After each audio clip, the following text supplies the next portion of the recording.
Well, howdy, tubers.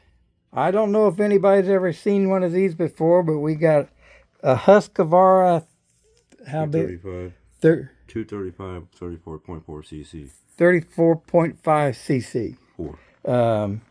That's got a 2-barrel carburetor. Open the primary up first, Cliff. Okay, and then open the secondaries. Just, I don't believe it.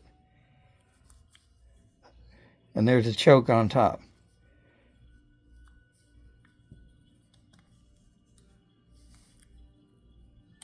But we're Probably stuck. there. You go.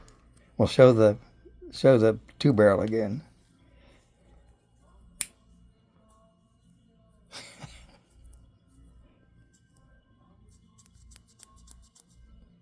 Just like a Holly 2-barrel on a Vega GT. Anyway, or turning the engine into a model airplane engine. For a big stick. For a big stick, he says. There you go. God bless.